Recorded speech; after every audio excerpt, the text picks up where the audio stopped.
Assam state power workers ইউনিয়নৰ আহ্বান মৰ্মে যোৰহাট জিলাৰ বিদ্যুৎ ভৱনত এক 6 ঘণ্টীয়া প্ৰতীক অনশন কাৰ্যসূচী ৰূপায়ণ কৰে।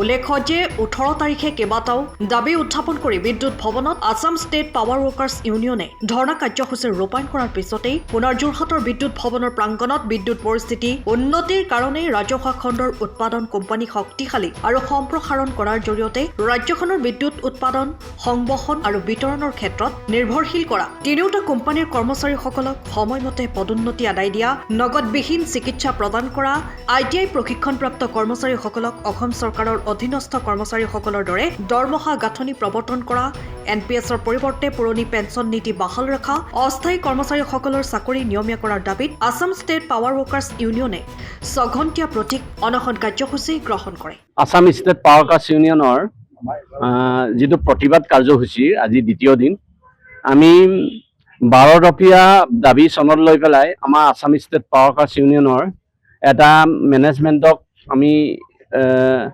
ষ্ট্ৰাইক নটিচ জাৰি কৰিছিলোঁ দাবী জনাই ষ্ট্ৰাইক নটিচ আমি তেওঁলোকক জমা দিছিলোঁ। প্ৰথম দিনা আমি 18 তাৰিখ আমাৰ সুকলমে সফলভাৱে আমি 2 ঘণ্টীয়া ধৰ্ণা কাৰ্যসূচী হৈ গৈছে। আজিও দ্বিতীয় ৰাণী আন্দোলনৰ কাৰ্যসূচী আজি 11টা বজাৰ পৰা 5টা বজালৈকে অন্নশনৰ কাৰ্যসূচী আছে। এই কাৰ্যসূচী সকলো কৰ্মচাৰীয়ে আজি দলে বলে যোগদান কৰি পেলাই প্ৰতিবাদ কৰিছে। এটাই কথা, আমাৰ যিখিনি 12 দফীয়া দাবী আছে, দাবীৰ ভিতৰত আছে তৃতীয় আৰু চতুৰ্থ বৰ্গৰ যিখিনি কৰ্মচাৰী প্ৰমোচন পাবলগীয়া আছে অতি সোনকালে দিব লাগে আৰু কেছলেছ ব্যৱস্থাটো অতি সোনকালে প্ৰৱৰ্তন কৰিব লাগে আৰু যিখিনি আমাৰ অনুষ্ঠান আছে, আমাৰ যিখিনি অনুষ্ঠান আছে কণ্ট্ৰলৰুমে হওক বা বিভিন্ন ধৰণৰ অনুষ্ঠানেই হওক, এই অনুষ্ঠানবিলাক অতি সোনকালে প্ৰাইভেটাইজেশ্যন কৰাৰ যিটো তেওঁলোকৰ মনোভাৱটো এইটো পৰীক্ষা কৰিব লাগিব আৰু যিখিনি আমাৰ কৰ্মচাৰীৰ যিখিনি আউটচৰ্চ কৰ্মচাৰী আছে তেওঁলোকক অতি সোনকালে ৰেগুলাৰ কৰিব লাগে। এইখিনি লৈ পেলাই আমি কাৰ্যসূচীটো হাতত লৈছোঁ। যদি তেওঁলোকে আমি আজি হ'ল দ্বিতীয় ৰাণী আন্দোলনৰ কাৰ্যসূচী, ইয়াৰ পাছত আছে 29 তাৰিখৰ কাৰ্যসূচী আছে পেন এণ্ড টুল ডাউন কাৰ্যসূচী, তাত সম্পূৰ্ণ কৰ্মবিৰতি আমি অৱলম্বন কৰিম। ইয়াৰ পাছত তেওঁলোকে যদি সেও নামানে তেনেহ'লে আমি অনিৰ্দিষ্ট কালৰ কাৰ্যসূচী বন্ধৰ কাৰ্যসূচী এটা হাতত ল'বলৈ বাধ্য হ'ম। প্ৰথমতে আপোনালোকলৈ আন্তৰিক ধন্যবাদ জ্ঞাপন কৰি আজি আসাম ষ্টেট পাৱাৰ কৰ্পোৰেশ্যন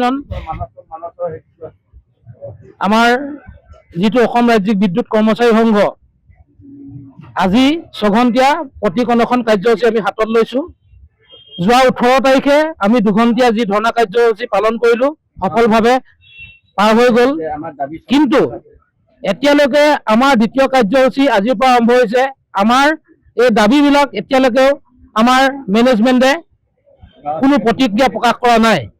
আগন্তুক দিনত এনেকে যদি তেওঁলোকে আমাক আৰু আমাৰ প্ৰতি যদি সঁহাৰি নিদিয়ে, আগন্তুক 29 তাৰিখৰ দিনাখন আমি দিনটো কাৰ্যসূচীৰে পেন আৰু সঁজুলি সকলো আমি বন্ধ ৰখাৰ এটা আন্দোলনৰ কাৰ্যসূচী লৈছোঁ।